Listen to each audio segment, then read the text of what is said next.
காணிக்கையாக ஒப்பு கொடுக்கின்ற இந்த நாளை பல வார்த்தைகளை சொல்லி நாம் சிந்திக்கலாம். ஒன்று, தூய்மைப்படுத்துதல் சடங்கு. இரண்டாவதாக, வீட்டின் தலைப்பிள்ளையை, ஆண் பிள்ளையை கடவுளுக்கு காணிக்கையாக ஒப்பு கொடுப்பது.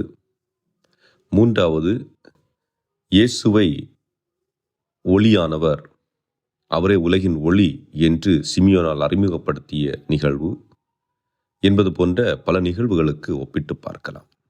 இதை சிந்தித்துக் கொண்டிருந்த பொழுது ஒரு நிகழ்வு நினைவுக்கு வந்தது. ஒரு முதியோர் இல்லம். அந்த முதியோர் இல்லத்திலே ஒரு பெண்மணி, இவர் அந்த முதியோர் இல்லத்திலே தங்கி இருக்கின்றவர். அவருக்கு சொந்த பந்தங்கள் யாரும் இல்லை. ஆனால் எளிமையானவர், மற்றவரோடு அன்பாக பழகக்கூடியவர். இந்த முதியோர் இல்லம், அதுவும் குறிப்பாக அவருடைய அறை என்பது ரோட்டோரத்தில் இருக்கிறது.